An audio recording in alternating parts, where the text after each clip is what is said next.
I'm going to say one more time here. I think how Jalen Hurts has handled himself by not saying anything shows you that there's going to be a business relationship between those two for the next maybe 10 years. If Jalen is going to give the Eagles somewhat of a discount, he better be in some of the conversation. I'm not saying that Howie's going to go, what do you think, Jalen? You think we should draft this guy?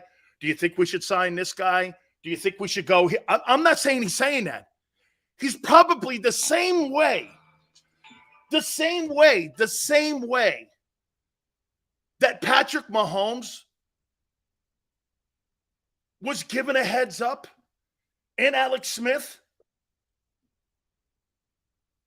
I think the Eagles have learned a lesson by the Alex Smith and Patrick Mahomes and how they handled that whole thing by being transparent. That's why nothing's being said.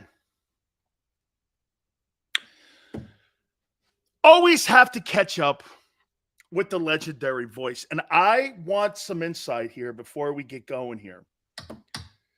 Merrill, yesterday, did the Eagles get their NFC championship rings? No.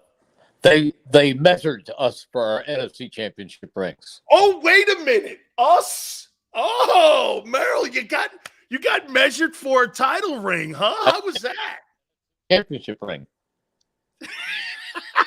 Hey, I could just see Merrill going like this. Yes, that's about a 9.5 right there. We're good to go right here. 10. It was a 10.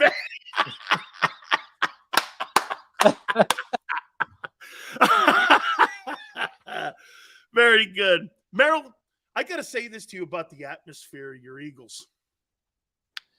Has it ever been better to play in Philadelphia? No. I don't have to think too long to say no, it's never been better. I could say that it's been as good. I would say the Vermeil years were as good, once Dick turned things around. I would say that some of the Andy years were very, very good. And I could say the Doug Peterson years, as they headed to the Super Bowl, were great. And I can say that the Nick Sirianni years right now, they're in a very good place. Merrill, has there ever been what seems to be a better relationship with a quarterback in a front office than what's going on now? And I'll tell you one thing you love about Jalen. He doesn't make any waves. He's boring. He's not going to be out there. But that's how Tom Brady won all those championships in New England. Wasn't on social media, wasn't doing crazy stuff. I mean, seems to be a really great relationship with a lot of transparency. It is great, but I can also tell you that I thought that the relationship that Ron Jaworski had with the teams, because you used the word ever, so ever with me goes back to 1977. And Ron always had a great relationship with Leonard Tost and Dick Vermeil. And I think Donovan McNabb had a great relationship with the people around him. And I think that Jalen Hurts is really a class person and the kind of guy you want as the face of your organization. So, yes, it's right there with the best. Merrill, draft's coming up in 2 weeks from today. If just from, what you watching the team, and not any insight or anything here, but for you. I don't have any insight. Where would you like to see them? Where would you like to see them address? What would you like to see them do in this draft? See, I have kind of learned watching what seems to work for this organization in its best days. And I believe you draft from the lines on out. I believe that whether it's offensive or defensive line, and unless it's a different situation, unless you're in a situation where you absolutely need a quarterback, that's a different story. Or where you absolutely have a great need that fits a particular so-called skill position.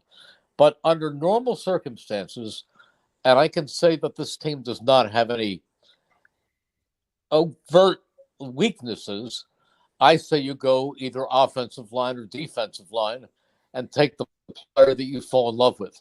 I don't trade back. because if you figure that at least three or maybe four quarterbacks are going to be chosen in that first 9 picks, that means that you're going to get a choice of 5 or 6 of the best non-quarterbacks in the entire country who are coming out. So I think you fall in love with him and don't outsmart yourself and take the best offensive or defensive lineman.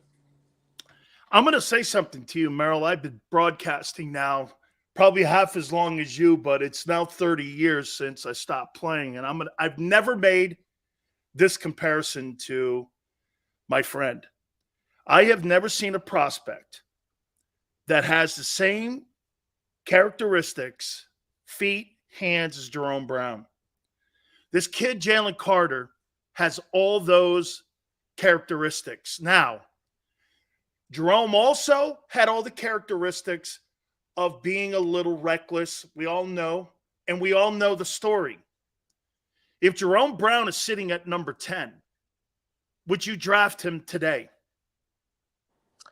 Knowing what we know? Yes. No. Okay. I love Jerome. I know you do. I know. No. I get it. Because then that means you wouldn't draft Jalen Carter at 10. Well, I don't know. See, I say I know Jerome. I knew Jerome. We were buddies. I would go over to his locker often and we would clown around together. He had the biggest heart in the world. I don't know Jalen Carter. I've heard a couple of,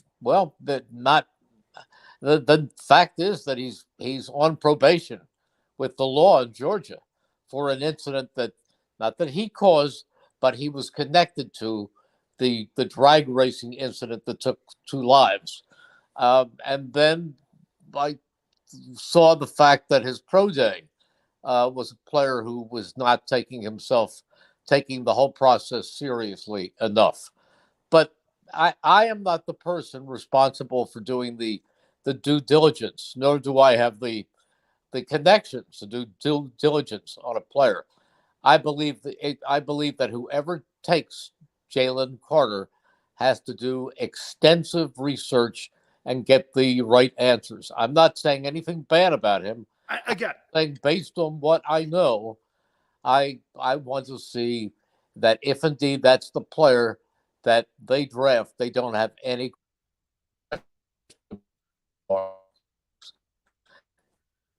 Was one. Let's see if we can reconnect with Merrill here again, because I thought that was really honest right there. I thought that was as honest as you possibly can get. Heath believes that there's too many question marks. There's going to be a ton of organizations that are going to do the same thing. He's not talking out of school on Merrill's not. Here I Merrill's am. not talking out of school on what. You have me? Yeah, I got you now, Merrill. Merrill, what I was just telling people that, Merrill, there's going to be half the league that's going to do exactly what you just said. They're going to pause on that. We're still disconnected there. We got to reconnect again here. Let's see if we can make this happen here. Tone. Again, the reason that I like Jalen Carter potentially to Merrill, you there? Yep, I am. Okay, Merrill, the reason that I like Jalen Carter to the Eagles is this. Tracy Rocker recruited him. N'Kobe played with him, and so did Jordan. You have as much intel as you possibly could have. And Tracy Rocker went into the house to recruit the kid. He knows the kid. Now, if all of a sudden he's there and they pass, we'll know then. But I think they have a lot of insight on the kid. Okay. Then if their insight leaves them without any questions, I say go for it, because he is that kind of talent. Although, here's the other part of that, Dan. If the insight on Jalen Carter is all positive, all worry-free, somebody's going to get to him before the Eagles. I don't think he'll be there. I completely agree. But what I don't want it to be is Dallas. Because to me, Dallas is the team. Remember, the one thing I tell everyone when it comes to drafting, don't worry about the NFC West. Don't worry about the NFC North. Worry about the East.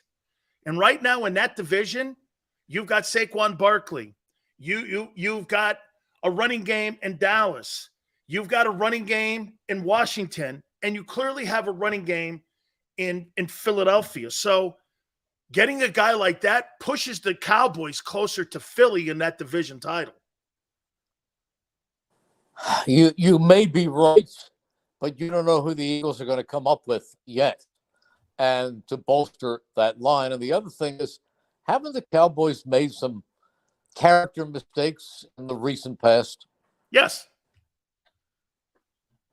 Yes, they have. Yes, they have. I would say this to you. And by the way, Tone, see if we can reconnect. This is not, we're all over the place here. Can you hear me, Merrill? I can. Okay. But see, one other thing. I'm not mentioning names, but once upon a time, the Eagles drafted a player with a questionable reputation. And I said, he's so good. They didn't draft him. They made a deal for him. And he was so good that I said, one bad character guy, one guy with questionable character isn't going to mess up a locker room with so many good, positive individuals. He did. And within 2 years, he was gone and did not seem to stay any place very long. I won't mention any names, but the initials tell the story. Did he help you get to the Super Bowl, though, that one particular player? Did that one particular player help you get to the Super Bowl? Yeah. Yeah. And then the next. Yeah, our connection's not very good here. It's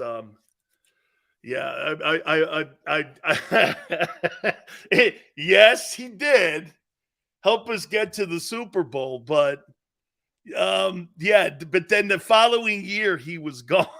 I love that there. Hopefully we can reconnect here with Merrill.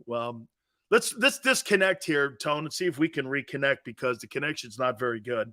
And I don't want to keep going through it here.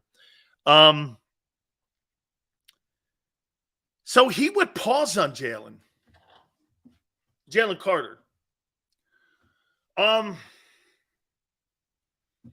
Hopefully we get him back because I want to ask him because everybody in Philly doesn't want, or I should say the media people don't want Bijan Robinson. There's some that do.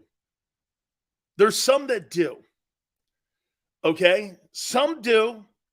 Most don't because most are going, hey, get this. Most are going down the line of common and not thinking like Howie. Well, Howie's not going to do this. I agree with Tone. How do you know what Howie's going to do? Do you ever know? How about this? Is Howie the most unpredictable general manager in the NFL? Yes or no? Is Howie the most unpredictable GM in the league? Okay? Would you say that's a fair comment? He's the most unpredictable. Well,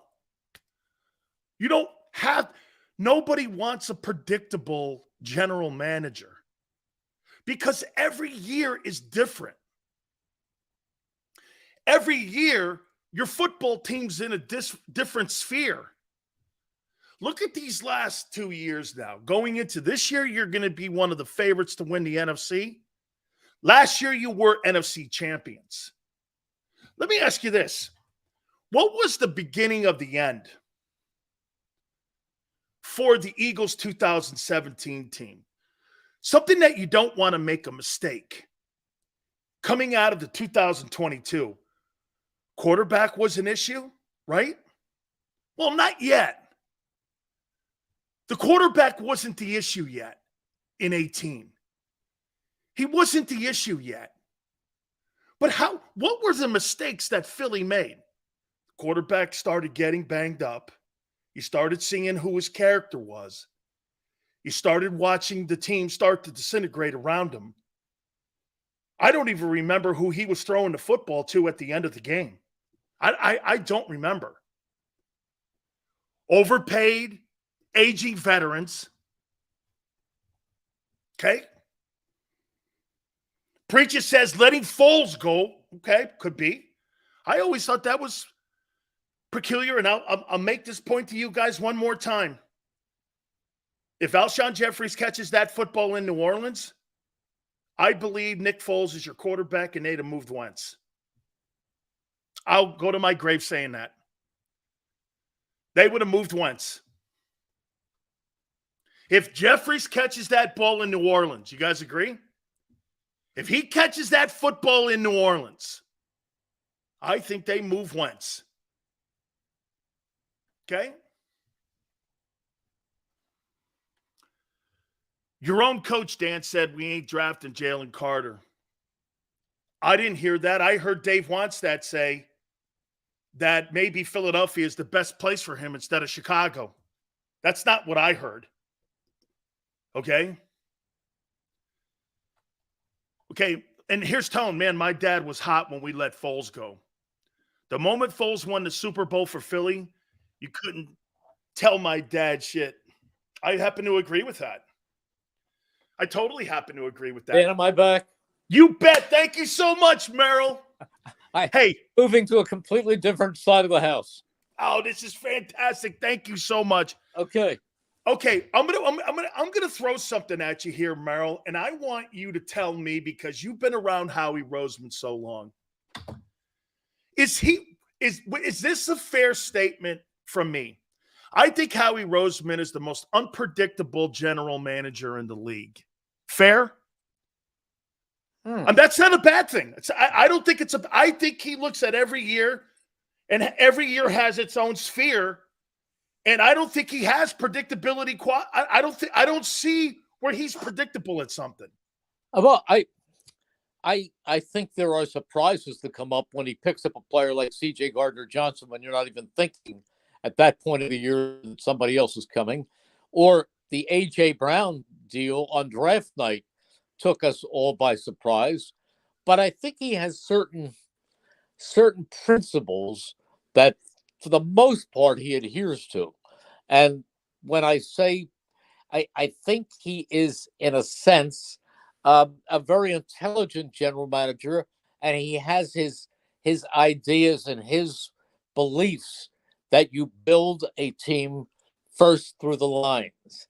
And when you know that you have Lane Johnson, who is in the latter part of his career, and you have BG, Brandon Graham, and you have Fletcher Cox, who are winding up their Eagles careers, if not their NFL careers, it's you must stay with those conservative principles and stay with your needs, your top needs being offensive and defensive linemen. So he's not wild and crazy. He's not, what did he do? But I think he has this thing down to a science. And if you follow his drafts, he pretty much stays with it. Then this is where I'm going. There's only one player in this draft that helps Jalen Hurts. And if you're going to pay your quarterback $50 million, Merrill, there's only one player. He's the third-graded player in the entire draft. He's a player that would be elite in your offense. And it's something that would be out of the box, what they did with A.J. Brown last year. It's Bijan Robinson. I had a guy come on. I was Mike Golick the other day, came on and said he's Marshall Faulk. Well, if Marshall Faulk's in the draft and I could put Marshall Faulk behind Jalen Hurts, I mean, think about this. You would have the league rusher behind you, 2,000-yard receivers, 1,000-yard tight end, 2 bookend tackles where no one has that, and a Hall of Fame center. You're going to have to outscore people. But to take an edge rusher, Merrill, that does not help you win the Super Bowl. Robinson or a guard helps you because every move they make, in my opinion, has to be circled around that quarterback. Am I wrong? I'm never going to say you're wrong because I have great respect for your knowledge. Thank you, sir. I'm not certain that I agree. And here's the reason I say that.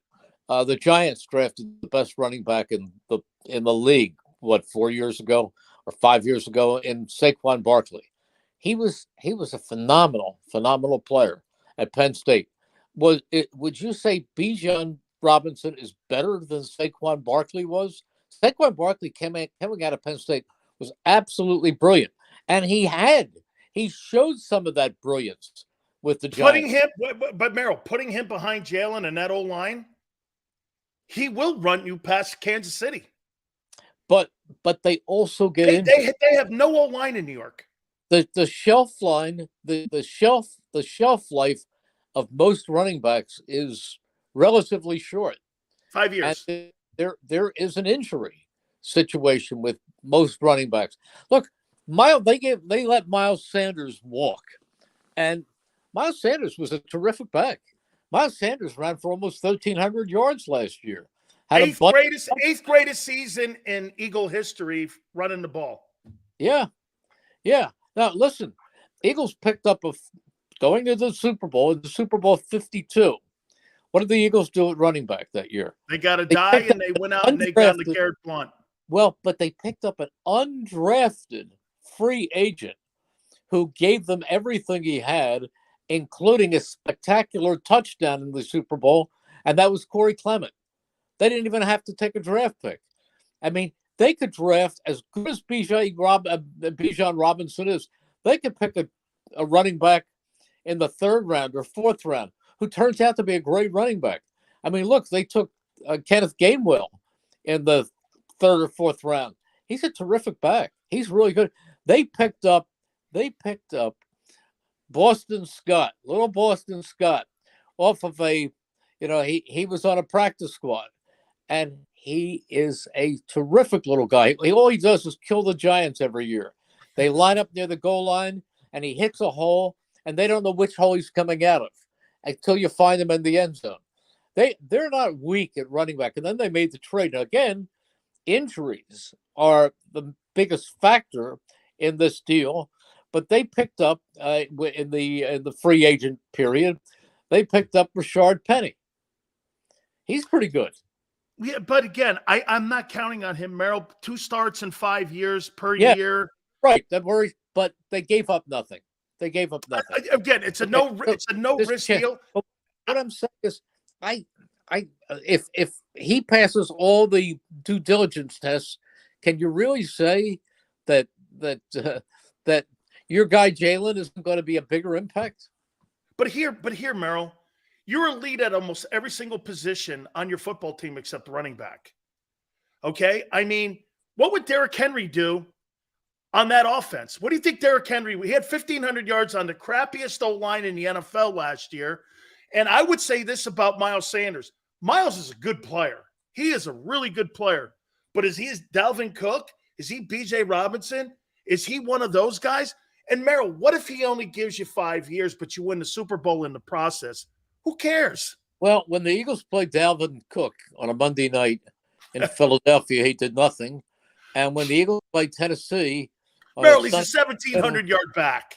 They did nothing.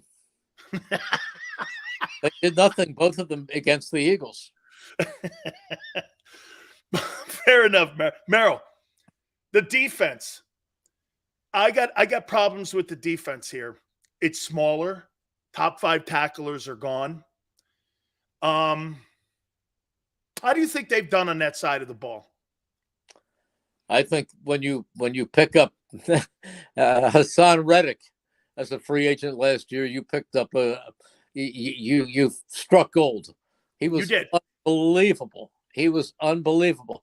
I think that Jordan Davis is going to come on this year. Don't forget last year he was a rookie and he had a concussion and he had a high ankle sprain, but I think he is an enormous talent. I think that Nakobe Dean is going to make a big difference this year. I wouldn't mind if one of those safeties were available. I'm a Penn State fan, and I like Joey Porter Jr. I think he's great. I think he can make an impact on this team. You know what, Merrill? I said this about that kid, Joey Porter. I don't think he's a cover corner in the NFL, but I would not mind. And I talked to Manny Diaz because Manny used to be the University of Miami head coach, and now he's the DC at Penn State. I said, could that kid play corner? I mean, could that kid play safety? Manny, he was the head coach at my alma mater, Temple University, for 2 days. For 2 days, right? And Miami bought him out there. I love Manny. Manny and I go back a long way. He used to watch me play he used to watch Jerome and I play at the Orange Bowl. He's a really good guy, and he's done a nice job up there for Coach Franklin. I mean, yes. I wouldn't have a problem putting him over at the safety position. Yeah, because he can play that. I don't doubt that. I don't doubt that. I like him a lot. You know what, Merrill, I'm going to tell you, I do this for the Hall of Fame voters. I had Jason Cole on, and then I had Rick Gosselin on a couple days ago. Jared Bell, I'm sure you know. And I'm on a panel. They ask me every year, once it gets down to the final 15, pick 5 guys who you like for the Hall of Fame. And I'm now starting to look at Fletcher Cox a little bit. And I got to tell you, Fletcher, I never thought that Fletcher had a better career than Ndamukong Suh. He's got a sack and a half less. He's got 2 more Pro Bowls. I'm talking Fletcher. I like Fletcher. Listen, I think Fletcher Cox, hey, Merrill, I think he's the second best defensive tackle that the Eagles have had since Jerome. Yeah, I think you're right. I have one problem with the Hall of Fame. Tell me. My big problem with the Hall of Fame is because they pick head coaches and they pick great players. But to me, some of the greatest coaches I've ever met who are not in the Hall of Fame were not great head coaches, but were coordinators. There's no way that Bud Carson shouldn't be in the Hall of Fame. There's no way that Jim Johnson shouldn't be in the Hall of Fame. There's no way that James David Ryan, Buddy, shouldn't be in the Hall of Fame. Not as a head coach, but they were game-changing, season-changing coaches. Remember, they carried Buddy Ryan off the field on the shoulders of the players when the Bears won the Super Bowl. Why are these guys not in some category in the Hall of Fame? They just put a new category in there, and that's how they got Coryell in. And Coryell has been he had been debated, and I kept pushing. I said, Ernie Zampese, West Coast offense, Bill Walsh. Coryell never got the respect that he had because he was the first guy, and he finally got in this year, and they're putting one of these coaches in. I know Dick is doing a lot of preaching on some of these coaches. Like you said, Bud Carson should be in, Jim Johnson, surely Buddy Ryan. Because the reason I think Buddy Ryan belongs in, and I've debated this, I'm working on Eric Allen now, Merrill. I mean, I'm working on Eric Allen because Eric Allen and I are friends. We went to his wedding celebration. Well, Eric Allen should have been in the Hall of Fame years ago. I've been debating him the last 2 years, and I kept saying this ever since. He's a pure Hall of Famer. 58 interceptions, was an absolute mainstay on that defense in the secondary. Great player. But here's the thing, too. They kept him off the all-decade team. They look at that a lot. He didn't win a championship. But then I turned around and went, well, the guy Riley that they just put in, and you know, it's kind of hard because you don't want to talk crap on anybody's career. But Ken Riley, who just went in on the Veterans Committee, you look at him and you're like, okay, 68 interceptions. He didn't really play on any championship teams. I believe he may have gotten to the Super Bowl when Montana beat him early in the 80s. But other than that, I mean, Eric's better. I'll give you a way to get him into the Hall of Fame. Find the tape of the 90-something yard interception for a touchdown he made against the Jets, where he ran back and forth across the field. He ran about 120 yards with that interception before he wended his way into the end zone. It was one of the greatest plays I have ever witnessed in my 46-year broadcasting career. What year was that? Year. I would say it was late 80s. Late 80s? Okay. Against the Jets? Yes, against the Jets. One of the greatest plays I've ever seen. All right, I'm going to ask you the hardest question anyone's ever asked you. Who's your favorite Eagle of all time? Well, one, Merrill, one. Okay, I can only tell you but you have to qualify it. Is it based on friendship? Is it based on excitement? Is it based on talent? Is it based on the player that has been within the scope of my broadcasting career rather than to go back into Merrill as a little boy who he loved? Or is it based on let's say my play-by-play career began in 77 and it's going until they remove me with a crane because I'm not leaving. But um, but if you ask me for the greatest Eagle that I have ever witnessed, because there's some great ones. I'm My going to answer, say this. Yes. All okay, of that. Put it all together. Yes. okay, Reggie White. Wow. Why Reggie? Reggie, because he might have been the greatest defensive end of all time. In person. I mean, look, Brian Dawkins was amazing.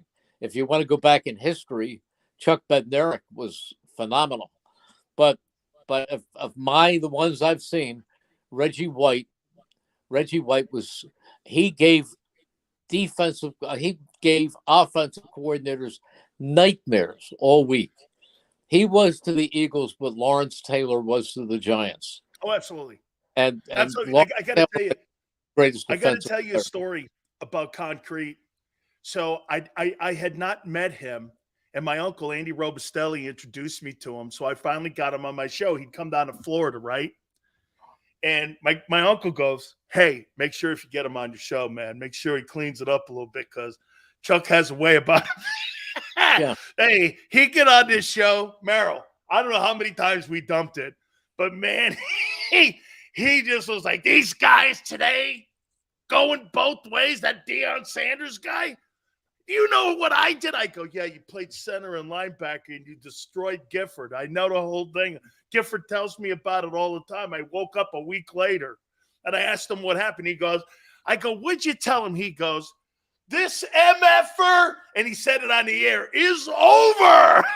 Yeah. That was the end. No, that was when he tackled Jim Taylor to end the championship game. The 60 title game? That was the NFL game. There was NFL title. The East against the West.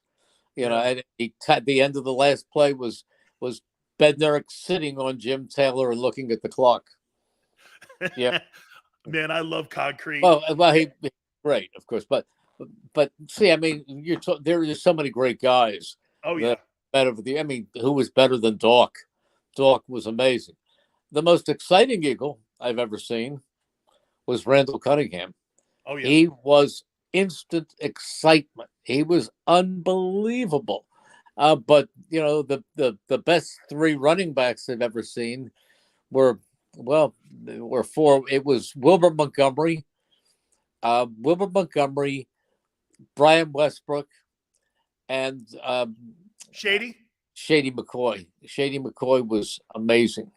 Is that Gang Green defense the best defense ever to play in your broadcasting career? Yes. Yes, with even the 22 team, right? Better. They were better. Well, it was Bud Carson's defense right after Buddy was the best, with Reggie White, Clyde Simmons, Mike Golick, Mike Pitts.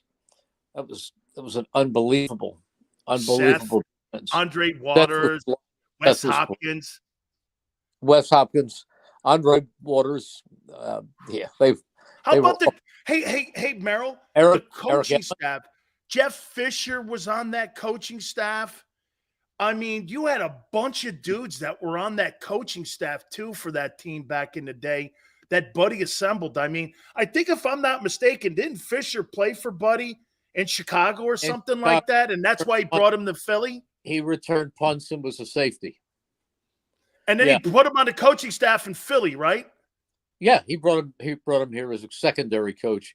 And then when Wade Phillips left, Jeff became the defensive coordinator. But the real defensive coordinator was Buddy. Yeah. Oh, hey, Merrill, man, I'll tell you, I've had conversations with him, and Dave Wonstadt was on with us a couple days ago, and Buddy came down and talked to Jerome and I, and he's sitting in the film room watching. And we have Cortez Kennedy, Russell Maryland, myself, Jerome Brown, Bill Hawk. We have all these first-round guys, and we're sitting there watching.